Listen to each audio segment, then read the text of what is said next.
The Business Revolution. Welcome, revolutionaries. My name is Sherry. And I'm Mick. And I'm Alan. Together we're the three business musketeers who'll guide you through the evolving landscape of business and sustainability. This podcast is made on the lands of the Boonwurrung, the Yagara and Turrbal, and the Wadawurrung people, to whom we pay our respects and acknowledgement.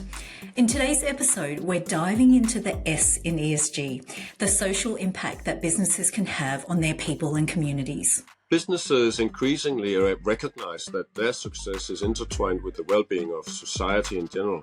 Today, we're going to explore how a business can help create a more inclusive and a more equitable future. Today we'll explore the power of social impact and how businesses can make a real difference in the lives of their employees and communities. Here in the Business Revolution podcast, we are on a mission. We intend to prove to the world that sustainability isn't just good for the planet. It's good for our health, our pockets, businesses, and for our economy. So, whether you're a business owner, a climate advocate, or simply curious about the future of this planet of ours, you won't want to miss this episode of The Business Revolution. And that's why we're thrilled to have Yvonne Kelly with us today. Yvonne is a CEO of Glow Up Careers, an award-winning social enterprise dedicated to empowering everyone to have their dream career.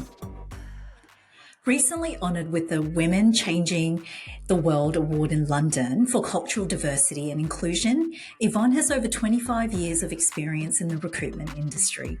Yvonne is passionate about diversity hiring and inclusion in the workplace and advocates for the use of AI to overcome technological barriers in job seeking. Yvonne works tirelessly to shift leader mindsets and transform hiring practices to build more diverse, inclusive and thriving workplaces. Welcome to the Business Revolution, Yvonne. Please start by telling us a little bit about yourself and what you do at Glow Up Careers and your mission. Yeah, so thank you. I'm really excited to be here and love what you do and love exploring more about ESG. So thank you for hosting me today. So my background has been, I came to Australia as a migrant, but a very privileged one from Ireland a number of years ago, and then got into the recruitment industry and worked in that industry for most of my career to date. And about 6 years ago, I noticed that with the rise in technology and AI, that there was a lot of people that were really struggling to be visible in their job search and really understand how to navigate AI and technology in that job search.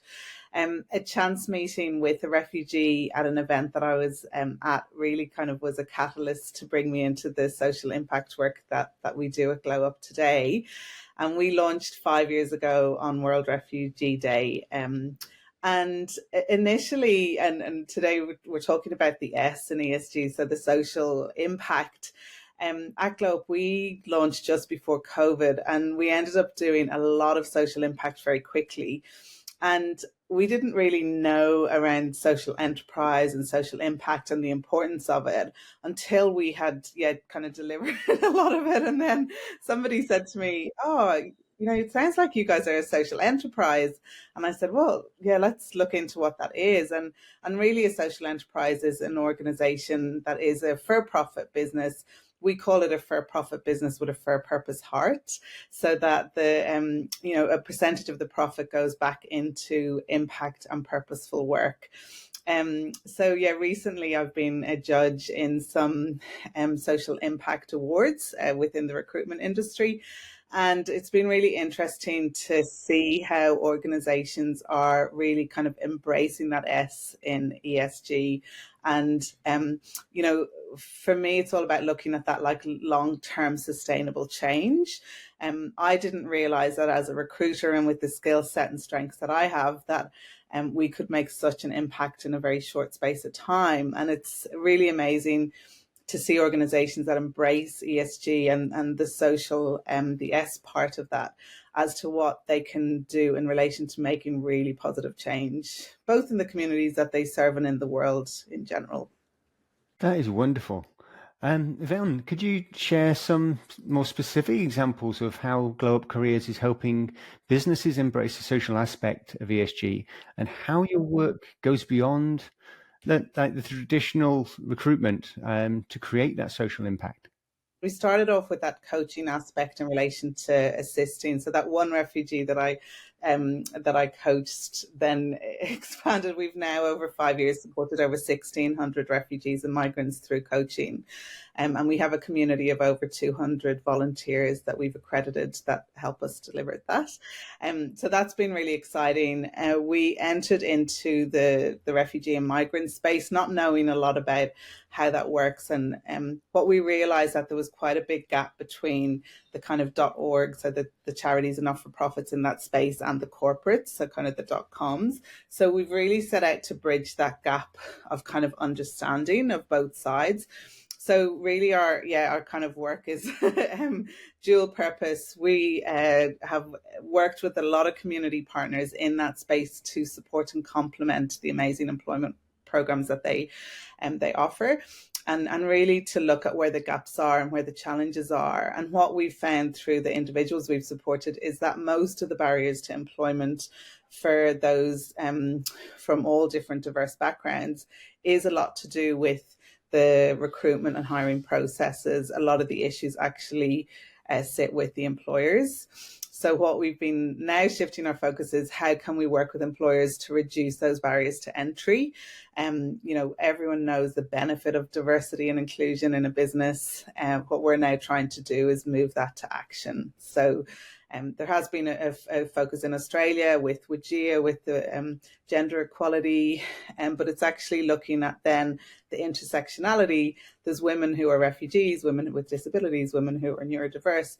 How can organizations be more proactive? And that's, an area that we're helping them in. Can you share with us maybe some concrete examples, some initiatives where there's been some programs that really made a difference? Yeah, absolutely. So one of the big programs we worked on was supporting all of the Afghan evacuees. So after the fall of Kabul, Australia welcomed a large number of Afghan evacuees that came to Australia. Many of these Afghan evacuees were very highly skilled. So we had doctors and lawyers and dentists and really qualified individuals. So we've had a very collaborative approach, and we found that collaborating with other not-for-profits and community partners in this space has been a real benefit. So we partnered with a charity. We actually trained 20 of their staff to be career coaches, and then they delivered our coaching programs to over 650 Afghan evacuees. So that was a really exciting project. Another project which is very close to my heart is the first refugee that I coached. His name is Arash. His dream career is to work with Australia UNHCR and become the first High Commissioner of the UN. And about probably 18 months after the coaching that we did together, Arash actually landed a job in Copenhagen with the UNHCR, and last year reached out to collaborate on a project working with refugees in Africa. So we ran a program across 5 African countries supporting youth refugees with leadership skill development, and then went to Africa and ran a conference in Kenya, and Arash got to come to that as well. So it was a very full circle moment on that project. So yeah, we've run a number. We worked on a project in Western Sydney with refugee kids, where we did one-on-one coaching with the school kids, and then we actually brought them to organizations like Google and Microsoft and did immersive experience where we got their staff involved.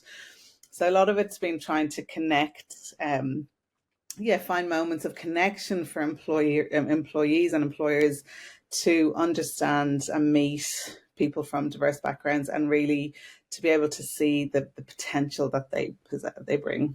That's fantastic. And from what I'm hearing there, you're not only just providing solution, you're helping them help other people in the same situation along the way. So it becomes a self-supporting mechanism. That is super cool. It's very much for us about empowering, making sure that kind of sustainability of empowering both community leaders, people with lived experience. So we've got a very diverse community of coaches that do our volunteering and undertake that work. So that's that kind of long lasting impact is super important for us. And then I do a lot of advocacy work as well. So a lot of public speaking. I speak alongside a number of refugees who I share my privileged migrant story, and they share their very harrowing stories. And then we talk to a lot of employers about what action, both as an individual, you can take and as an organization.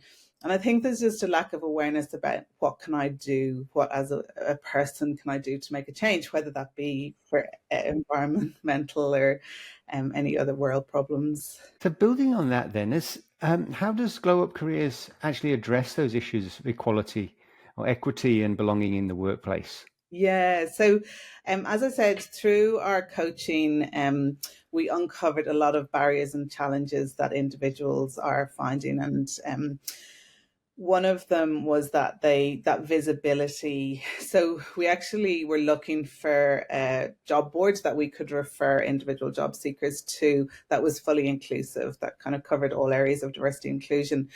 And we just couldn't find, there's some amazing job boards that are out there for different specific areas, but we just couldn't find one that was generalist. So we spoke to a number of organizations, and then one of the large job boards, we approached them and they said, hey, why don't we collaborate together and create a diversity job board? So we've launched that. We've got some large employers subscribing, and they are committing to ensuring that all of their jobs are open and welcome to diverse employees. So that's really the first step. And then we're working very closely with them to address where those barriers and challenges lie internally. So that's been really exciting. We've been able to onboard, we've got over 1 million candidates on the job board, and then we've got people that can identify with a number of diversity badges on there, and then employers can identify roles that they want to specifically reach out and connect and share with diverse talent. So Yvonne, you talked in the beginning about AI and how that can help. And I think when we talk about workforces, a lot of people see AI more like a threat than something that can help. So can you explain to us how you're working with AI? So our job board is AI driven, and it takes a skills first approach. So there's a real move around employers now to move to, rather than looking just at qualifications and experience, to look at skills and also look at what that potential skill set. So a lot of all of our coaching programs work on the parameters of looking at strengths, values, and passions, and really connecting people with meaningful work. And so the AI on our job board actually matches the skill sets required for a job, so that the employer is looking for a particular role with the skill sets from the individual.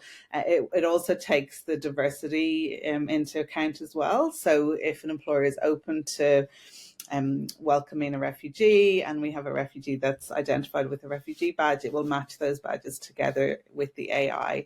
It also gives our candidates a match score to that job ad. So it'll say you've got a 98% match with this role, and encourage them to apply. So it means that people can look at roles that maybe they haven't considered before. So the AI will present other opportunities that could be suitable for this skill set that they were unaware of.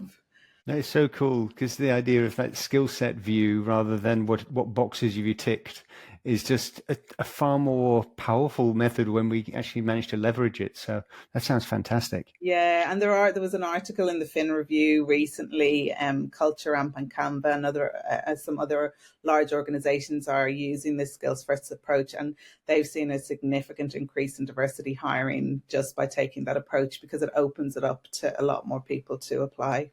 Yvonne, if I was a chief people officer for an organisation and I wanted to make a difference and, start to think about more diverse hiring, like how would you work with an organisation, to take the first steps? So one of the things that we find that works really well is we have a lot of senior people and talent leaders that are volunteers with us. So they undertake the accreditation, and they actually get to have a lived experience of coaching a refugee or migrant. And so what I find is that kind of lived experience, whether it be through actually coaching or being in a position to meet somebody from a diverse background and hear their story. So we do a lot of speaking engagements to organizations to raise awareness, whether that be on World Refugee Day or other days that are celebrated, really understanding what the challenges are from an employment perspective. And I think it's just that awareness it really plants a seed of, what can I do as an individual, as a people leader, but what can I also do as an organization? And so some of the organizations we're working at now, the people leaders are starting to think, if we have a team of volunteers that are undertaking this coaching, well, maybe then we can create a CSR initiative that connects those individuals into a talent pipeline to come into the business.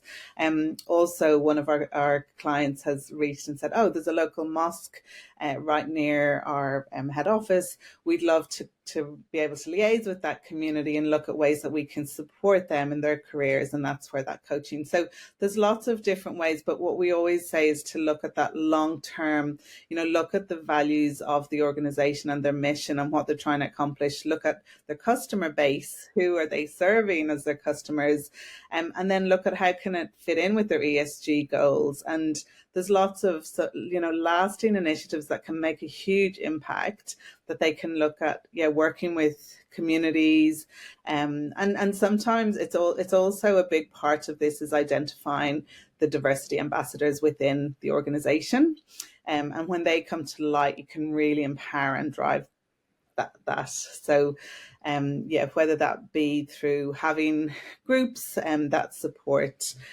disability or support refugees, a lot of organizations do that in different ways. But I think the easiest thing is to look at what your current setup and processes are. How can you gain traction and engagement within, and then look at kind of the long-term growth of that project or idea.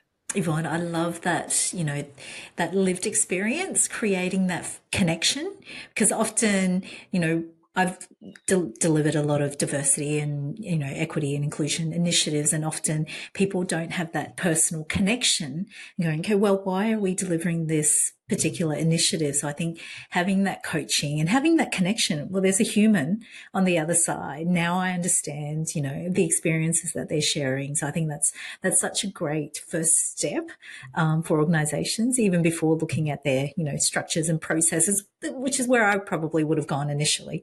Let's have a look at their policies and processes and how can we change them. Yeah. And there has been a number of research that's been done recently around, what initiatives have really kind of had a good positive outcome. I saw another piece of research which was around what type of activities help with kind of mental health and actually change the mental health.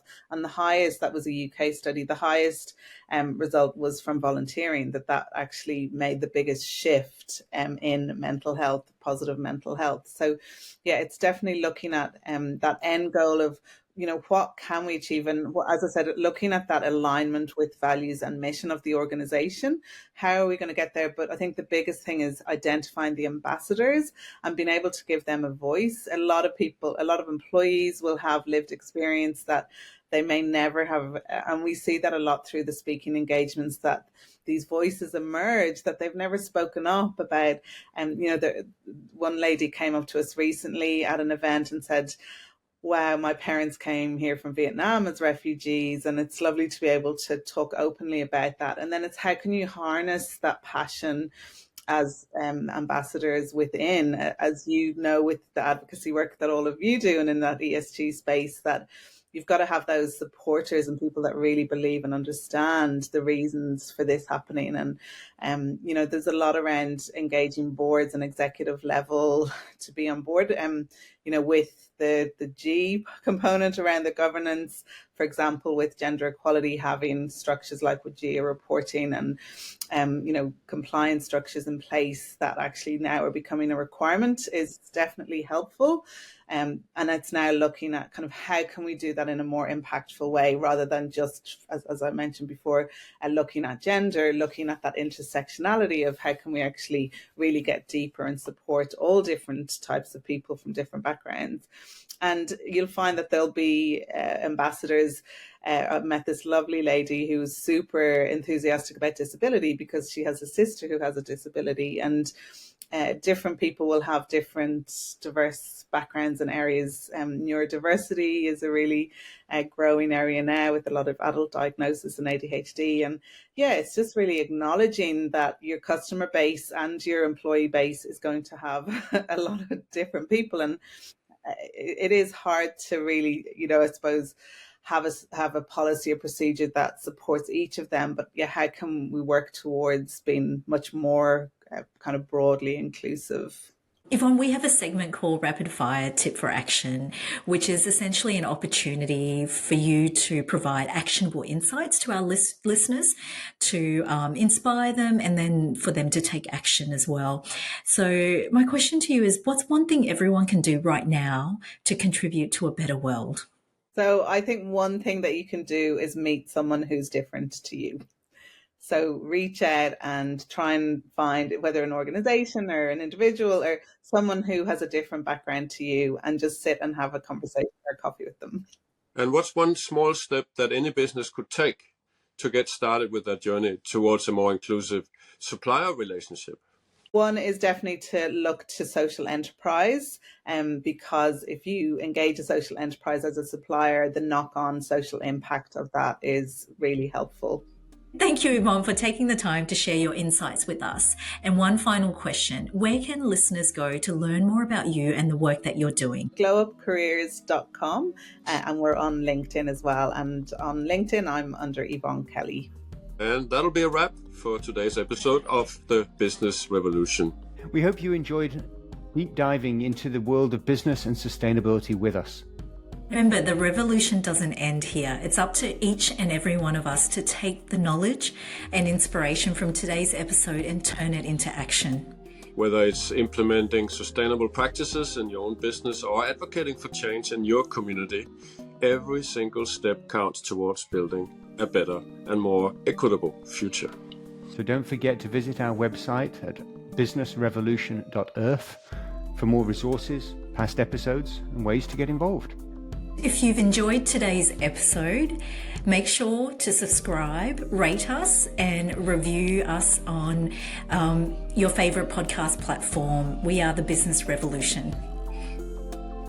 Your feedback will help us to reach more listeners and amplify our impact. And again, thank you for joining us on this journey of transformation. Together we can revolutionize the way we do business and create a world that's sustainable for generations to come. Stay tuned for insights, inspiration, and actionable steps to help reshape the way we all do business for a better tomorrow. Until next time, keep innovating, keep inspiring, and keep pushing for positive change for a brighter tomorrow. This is Cherry. Mick. And Alan signing off. And don't forget, the business revolution starts with you.